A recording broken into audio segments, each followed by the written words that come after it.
Właśnie powiem Ci, Marcinie, że ja mu nie zazdroszczę, w sensie może inaczej. Po pierwsze nie zazdroszczę mu, bo jest moim kolegą. Po drugie mu nie zazdroszczę, bo ja nie wiem, czy ja byłbym w stanie żyć pod pewnym rygorem. Nie wiem, czy to będzie dobrze widać, czy Ci to już zrobiło jak trzeba. Zobacz, tutaj mamy taką sytuację. Tutaj mamy akumulator i on jest w tej chwili pusty. On tak naprawdę nie ma totalnie zero, bo nie dopuszcza, o widzisz, 12% jest. No dobrze, rozumiem. Nie dopuszcza do tego instalacja. Przetestować u niego, w tym jego domu, który buduje, taki licznik, gdzie masz założone na każdym gniazdku licznik.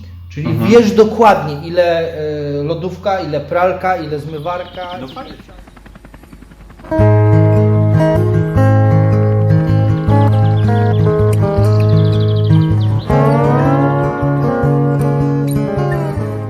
Witam Was gorąco i serdecznie na kanale Dobry Projekt. Na naszym kanale zajmujemy się propagowaniem off-gridu, propagowaniem życia poza siecią i szukamy tych rozwiązań, które pozwoliłyby Wam żyć bez płacenia rachunków. Czy to jest możliwe? Zaraz zapytamy się naszego gościa. Nasz gość na pewno płaci rachunki. Więc mam powiedzieć, ja pierwszy raz jestem na YouTubach. U Marcina pierwszy raz jestem na YouTubach, bo u Ciebie to jestem często. O ty kłamczuszku, byłeś już. Byłem już kiedyś tam raz w internecie. Słuchaj, czy można? Pewnie można. Nie wiem, czy można żyć w off-gridzie. Znam takiego jednego, który żyje w off-gridzie, ale czy on żyje w takim totalnym off-gridzie, to też bym nie powiedział, bo niestety tam agregat zimową porą musi się grzać. Ja nawet nie dbam o to, żeby żyć w off-gridzie, ale jestem na tych starych zasadach, nie? Na starych zasadach to troszeczkę jest inaczej. Mówimy o starych zasadach fotowoltaicznych, a nie chcesz tu ze mną razem być, bo zawsze będzie mi raźniej. A, dobrze, nie, no spokojnie, okej, dobrze. Widzisz, tak we dwóch sobie rozmawiamy. Tak. Będzie, ja tak lubię, wiesz, rozmowy. Ja w ogóle lubię rozmowę z ludźmi, więc dlatego wolę w ten sposób. On się patrzy na mnie z tamtej strony do tego telefonu. Przyjechał tam, nie wiem, co on tam naciska. Może on tam kasuje w tym momencie. Ja mówię, nie wiadomo. A tak to wiadomo, że nic nie wiadomo. No tak. No i wracając do tematu, bo nie wiem, zakręciłem się jak zwykle. Mówisz o Piotrze, tak? Tak, o Piotrze mówię, dokładnie. Bo to jest jedyny taki off-grid w Polsce u nas, gdzie Ty miałeś okazję, możliwość zobaczyć coś takiego, powiedzmy, co tak troszkę by tak, może nie wiem, że mu zazdrościł, ale że jakbyś już chciał iść w tą stronę. Właśnie powiem Ci, Marcinie, że ja mu nie zazdroszczę, znaczy, w sensie może inaczej. Po pierwsze nie zazdroszczę mu, bo jest moim kolegą. Po drugie mu nie zazdroszczę, bo ja nie wiem, czy ja byłbym w stanie żyć pod pewnym rygorem, żeby w tym kraju pięknym, jakim jest Polska, dać radę żyć w off-gridzie, bo ja wiem, że Wy propagujecie, wiem, że bardzo byśmy chcieli, ja też bym chciał, ale nie wiem, czy to jest po prostu możliwe. Bo wiesz, o co chodzi. No niestety, jak to powiedział kiedyś, wiem, nie lubisz polityki, nawet nie będę wchodził, ale jak to kiedyś ktoś powiedział, no taki mamy klimat. Tutaj jest taki klimat i życie w off-gridzie nie jest takie do końca, moim zdaniem, możliwe. Może inaczej, możliwe to może jest, tylko że musielibyśmy zainwestować tak duże pieniądze, że przyrost formy byłby po prostu nad treścią.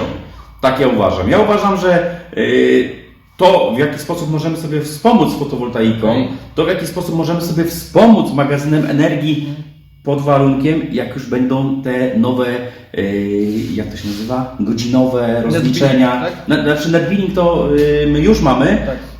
Jeżeli ktoś nie dał rady się, że tak powiem, przyłączyć na netmeteringu, ale chodzi o to, że za chwilę będzie coś takiego, że będziemy musieli, cena energii będzie bardzo dynamiczna. Tak, ona co godzinę będzie się zmieniała i tak dalej, w zależności od pory dnia. O to właśnie chodzi. I wtedy, dnia, tygodnia i wszystko. I wtedy taki magazyn, jak tutaj stoi, będzie miał sens. Może taki to trochę za mało, ale jakby był większy, to miałby sens, bo jeżeli faktycznie, nie wiem, jesteś poza domem w ciągu dnia, a załóżmy taką sytuację, chociaż nie chce mi się w to wierzyć, że to będzie w ten sposób działało, ale wszyscy analitycy mówią, że tak będzie. Ja strasznie szeroko mówię, ale spróbuję dojść do konsensusu. Dobrze, jak najbardziej. Będziesz miał długi odcinek najwyżej. Ale nie ma problemu, jak gdyby tutaj widzowie... A ja sprawdzę, czy ty tego nie wytniesz, no nie? Widzowie akurat tutaj jak gdyby bez dwóch zdań Ciebie lubią, w związku z tym... Nie wszyscy, no ale dobra, załóżmy, że będą oglądali ci, co akurat lubią. Ale wracając do tematu. Ci, którzy nie lubią, też obejrzą ten odcinek po to, żeby można było napisać pod nim, że Cię nie lubią. No dobra, okej. Ja to przeczytam i powiem super, łapka w górę. No i wracając do tematu, więc jeżeli będą takie sytuacje, bo podobno ma być tak, z tego, co rozmawiałem z osobami, które są takimi, tak analitycznie podchodzą do tematu, że wbrew pozorom wydawałoby się, że tania energia będzie wtedy, kiedy jest produkowana z fotowoltaiki, czyli w ciągu dnia i że ona będzie wtedy tania. Ale z drugiej strony potrzeby zużywanej energii, pobór, również jest w tym czasie.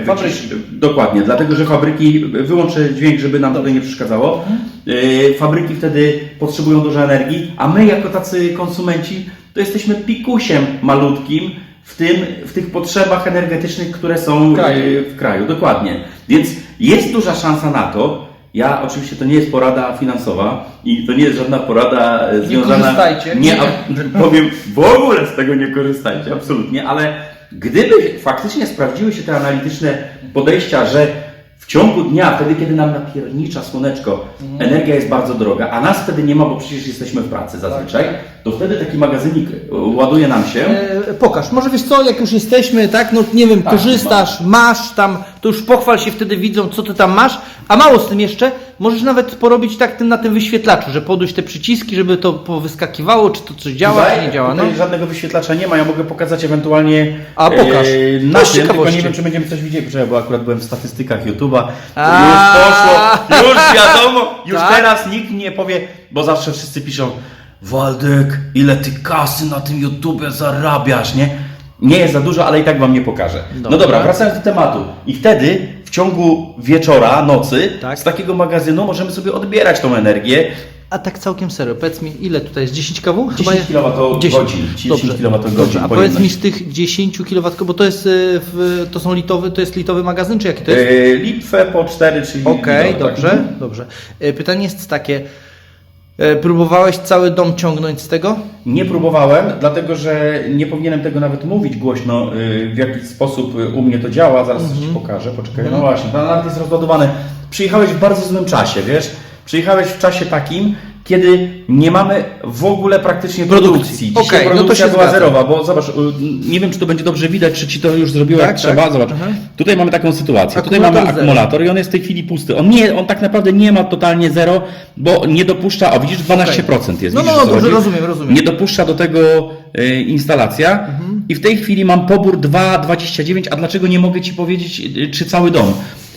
U mnie będzie to działało jako cały dom, pod warunkiem, że mamy synchronizację z siecią, czyli cały czas jesteśmy podłączeni do sieci, bo to nie jest taki magazyn energii, jak każdy sobie wyobraża, że jak nie będzie prądu, to ja mam prąd.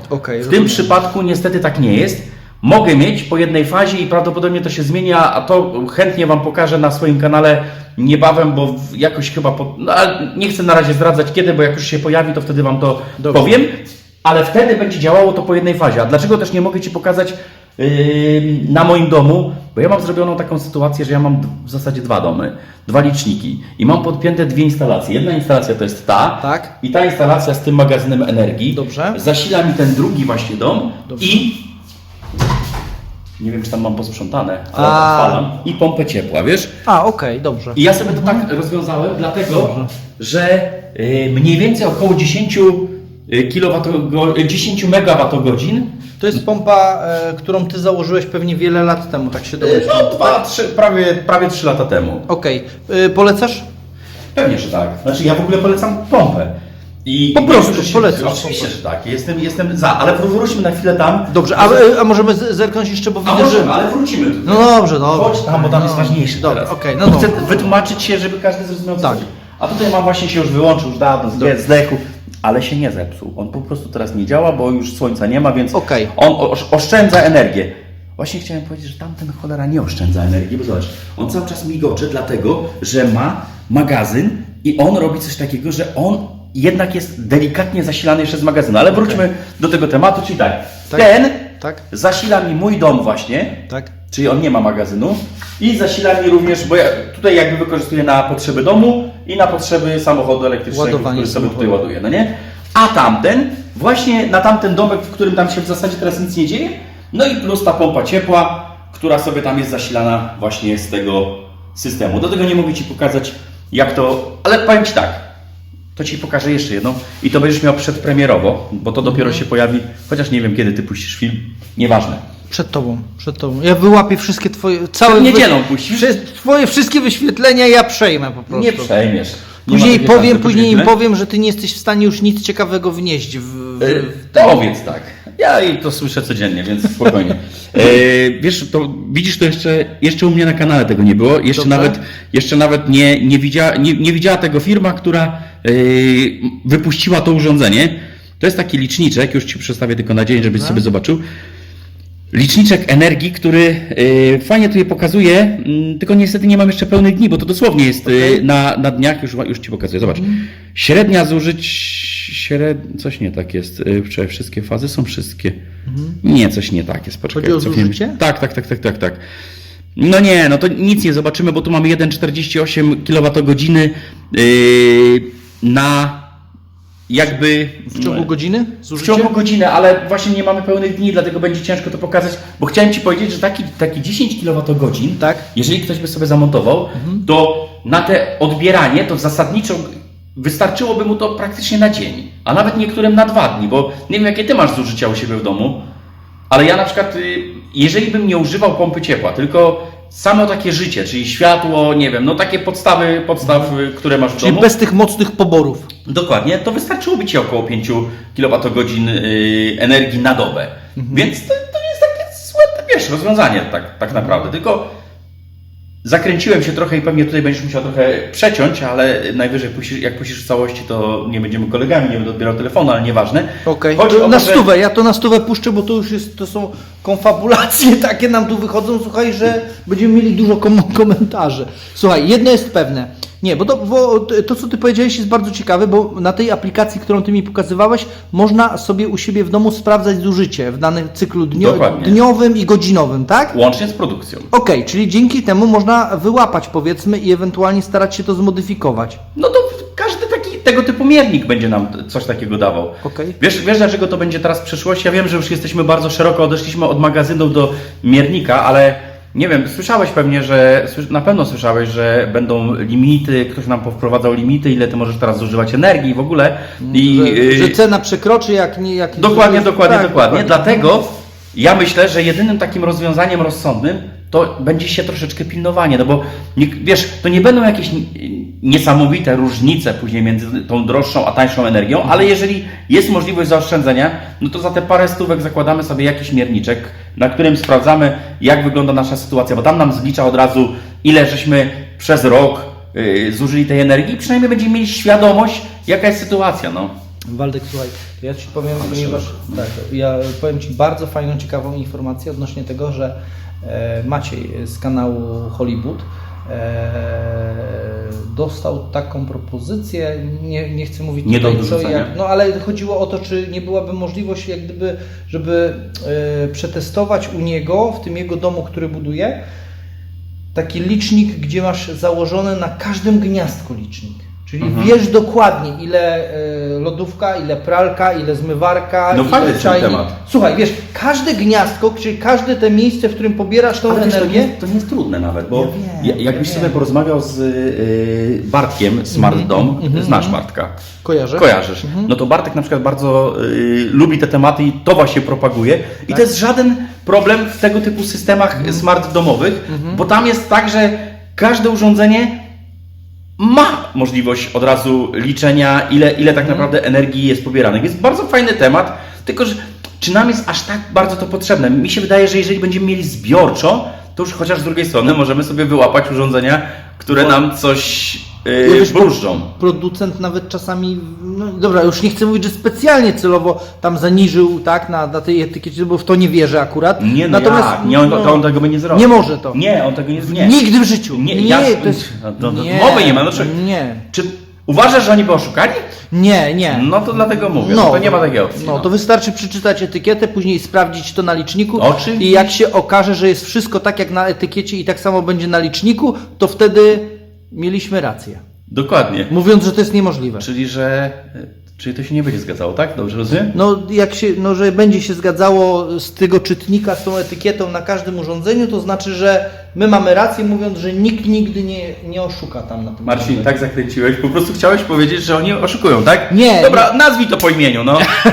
Słuchaj, Koniec tej konfabulacji. Znaczy, myślę, że gdybyśmy tutaj sprawdzili, to każdy z nas pewnie byłby wtedy się w stanie zorientować, co ile mu tego prądu pobiera. Bo ja myślę, że też bardzo często A ja robiłem konsumenci... kiedyś takie coś, wiesz? I co? Kurde, człowieku, masakra. Ale co, że zakłamywały? To ja nie patrzyłem, czy zakłamują. Ja nie miałem świadomości, jak dużo te sprzęty gospodarstwa Biorą? domowego biorą. Jak to zobaczyłem, ja pierdzielę, panie. A powiedz mi, co było takim szokiem dla Ciebie? Co było... Suszarka na przykład, która teoretycznie ma pompę ciepła, a napierdzielała tyle energii, że się w głowie nie mieści. Suszarka do po prostu Do ubrań, prań, do tak? suszenia ubrań, tak. Że po prostu ona tam był... Ona pracowała mi na takim programie 2-godzinnym i na tym 2-godzinnym programie, już nie pamiętam dokładnie, ale to było coś około 2,5-3 kWh. Więc to jest sporo, bo jeżeli weźmiesz sobie pod uwagę, że na przykład u nas jest, jak zobaczyłeś, niemała rodzina, to takich prań i suszeń to u nas idzie dziennie 2-3, nie? Więc gadaj, naprawdę? Naprawdę, Autentycznie? no wiesz, no my się przebieramy, wiesz, że ja cały czas chodzę w jednej bluzie i się by wydawało, Ale no, nie ale- jest, że ja mam jedną. Ja wiem, ale ja normal- mam kilka w tym kolorze. Tak, Halo.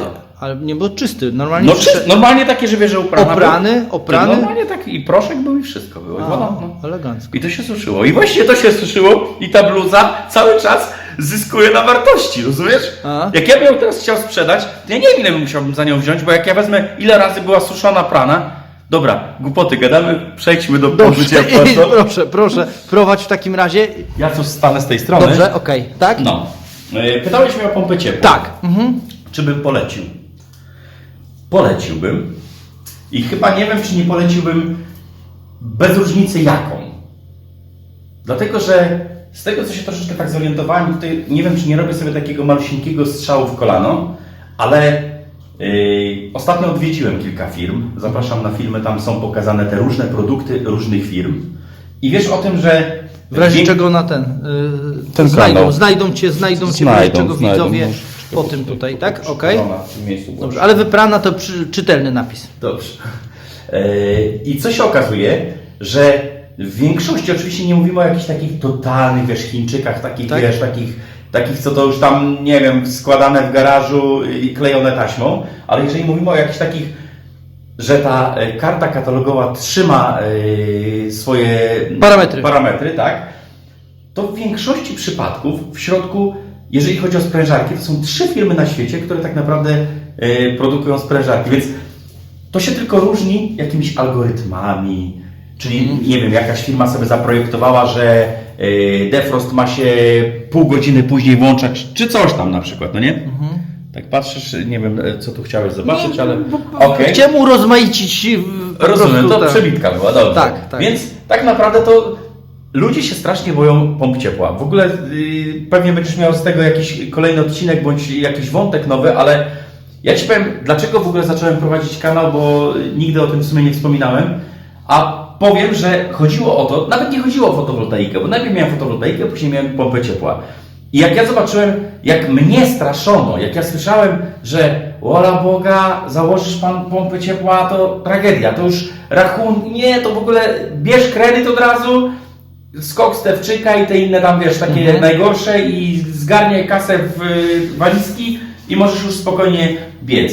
Okazało się, że jakieś 2-3 miesiące i to takiej zimy było już, no nie? Ja patrzę, te zużycia są bardzo podobne, jakbym ogrzewał się ekogroszkiem. Oczywiście nie mówimy o ekogroszku w tych czasach, bo w tych czasach ekogroszek jest tak drogi, że pompa ciepła jest 3 razy tańsza od ekogroszku, no ale to mamy taką dziwną sytuację w świecie, sam wiesz o co chodzi. No i zacząłem właśnie o tym nagrywać filmy, żeby pokazać, żeby ludzie się po prostu przestali tego bać, bo to naprawdę ten wilk nie jest tak straszny, jak go opisują, krótko mówiąc, no nie? I niektórzy mówią, ty, bo jak pompę ciepła, to musisz mieć tylko fotowoltaika, bo jak nie masz fotowoltaiki, to pompa ciepła nie. No wcale nie, no bo ja zawsze jak robię jakieś wyliczenia u siebie na kanale, to zawsze właśnie mówię, że nawet gdybym nie... Ja zawsze robię wyliczenie, jakbym nie miał fotowoltaiki, że zużycie tego urządzenia nie jest tak wysokie, no ale to wiesz, no właśnie, no i to tak się tak... No. Okej, super.